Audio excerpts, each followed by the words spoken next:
Kia ora ngā. So, it's the beginning of term 2. You can see that off on the side there, my furniture's all stacked up in the middle of the room, and this part of the room is bare where there's normally computers and whatnot. And what we're going to be doing today is we're going to be turning the exterior of my block, which is just 2 classrooms and a set of prefabs out on my school field. We're going to be turning it into a castle. So if you want to see the process, I've never done this before. Only in my dreams. If you want to see the process, stick around, and I hope you enjoy the video.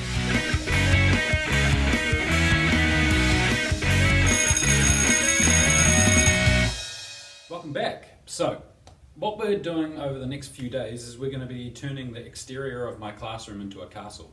Now, the majority of the work is preparation before we actually assemble the parts.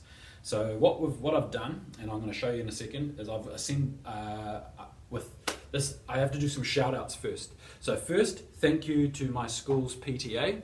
Without their help, I would never have been able to do this in the first place. I would never been able to get the materials just to make the castle.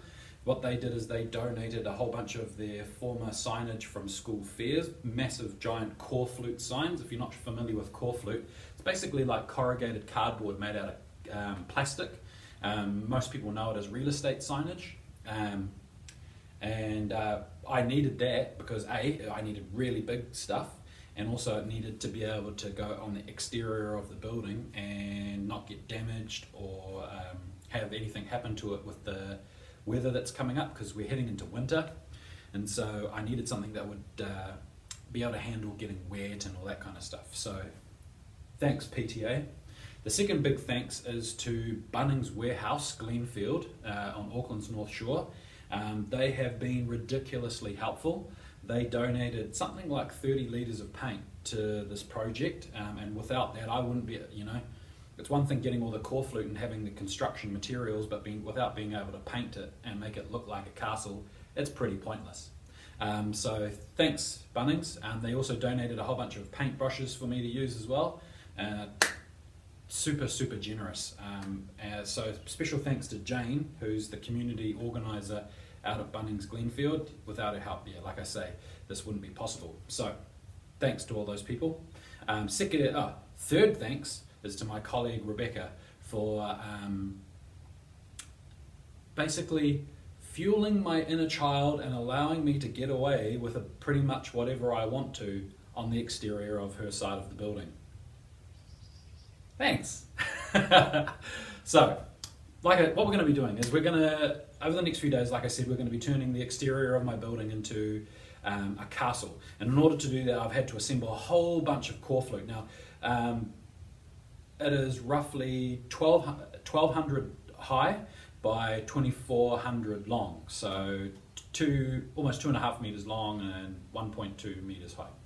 So what I'm going to do is the first thing that we're going to be doing today is we're going to be just painting it all black. Now the process is we're going to paint it all black. Once that dries, then we're going to mask it up so it looks like a brick pattern, and then we're going to paint it all grey. So that black underlying part is meant to look like the mortar. So I don't have to do a really flash job it's not like I'm painting a house.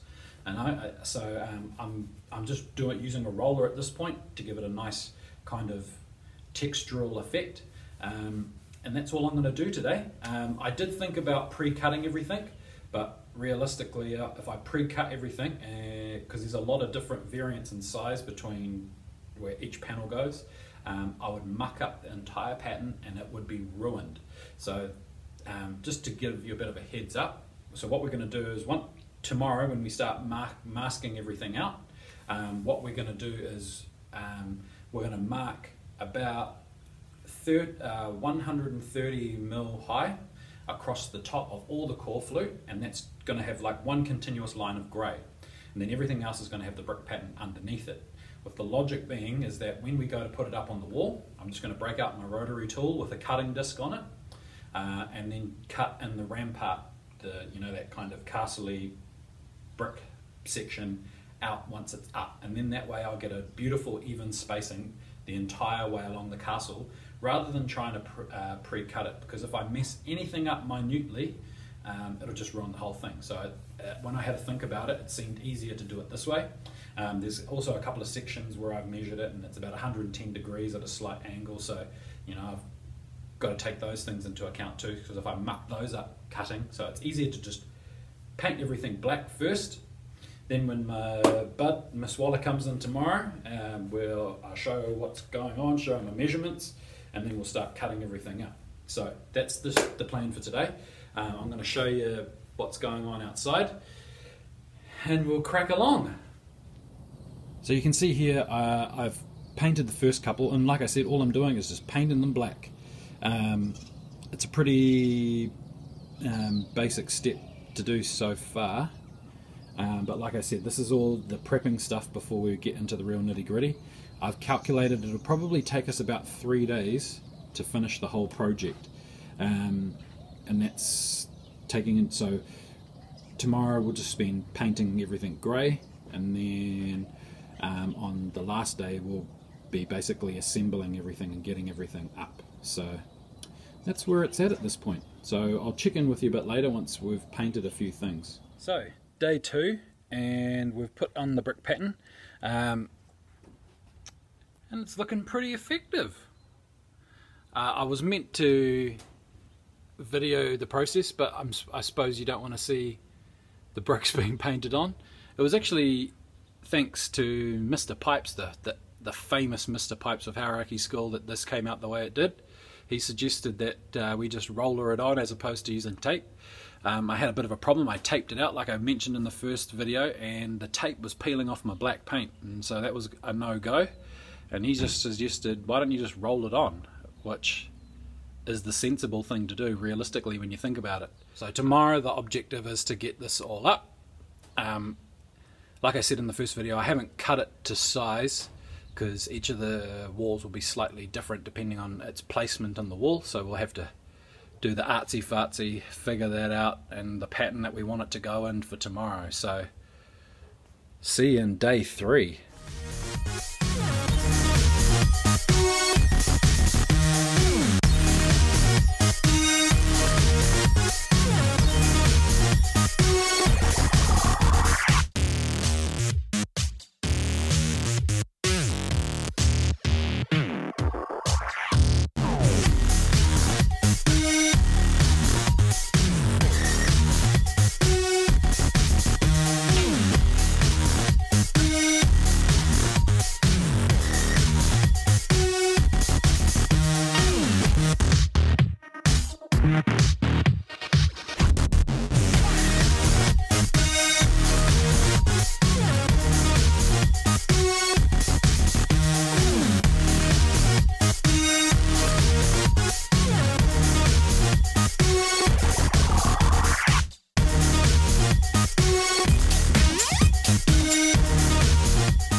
So it's finally finished, day 3. You would have just seen me the time lapse of me cutting the ramparts into the castle. So without further ado, I'm going to give you the grand tour of the castle in all its glory. Special thanks to Bunnings Warehouse, to my principal Mrs. Franklin, to my colleagues Mr. Pipes and Miss Waller. Without their help and their enthusiasm and their willingness to let me go a bit bonkers, I would never have been able to do this. Thanks Bunnings for supplying me with all the materials. Thanks to Miss Waller's partner Jacob for supplying all the cable ties, because that was a massive deal, because without that my poor castle would be flying all over the school field right now. So thanks very much to all those people. For now, ka kite anō. If you enjoy this video, please hit subscribe or hit like. Until next time, the silliness will continue, and ka kite anō, and I'll see you next time on Mr. Ashley's Place.